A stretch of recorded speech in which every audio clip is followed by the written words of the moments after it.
one of the biggest limiting factor has been the cost of voting. One can argue, well, diasporians, you have enough in terms of, but we don't have enough money as everybody thinks because we are different. So that is one cost. The other issue, which is very, very, very critical, is this issue of the mismatch between the areas where diasporians are densely located vis-a-vis where the voting polls are. When you look at that, then you get this very huge mismatch that exists. Let's take, for example, Germany.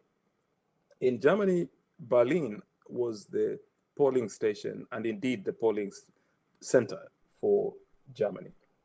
And when you look at Berlin and Frankfurt, there are so many Kenyans in Frankfurt, which is now arguably the financial capital of the EU.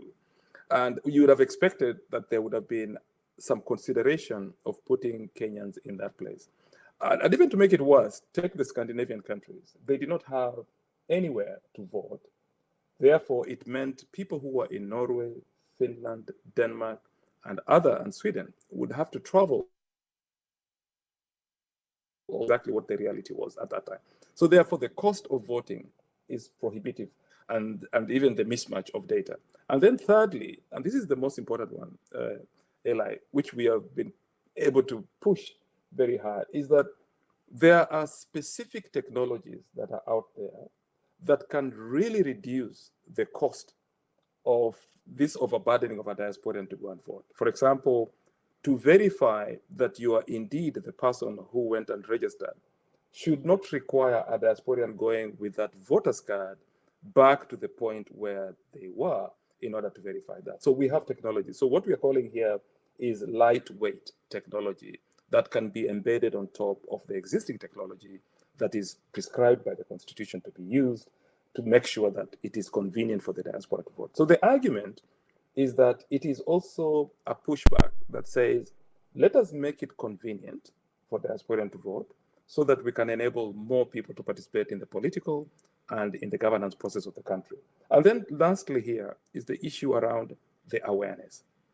It has always been argued that diasporans are online, they are on these platforms, they don't need to have any awareness, they know exactly what they need to do, but that's not the truth. We need to make sure that we sensitize not only the generation that we know is kind of like the first generation, second generation, but even our young diasporians. And we are talking about aged between 18 and probably 35, who actually are so much disconnected with this kind of process. And it's important that we bring them into the political process. So the issue around civic education, for example, the issue around participatory meetings where when IEBC comes, we include all the people in terms of information flow is important. And then the persistent and the consistent way that IEBC will work with the diaspora will determine the success of the numbers. Back to you. Thank you.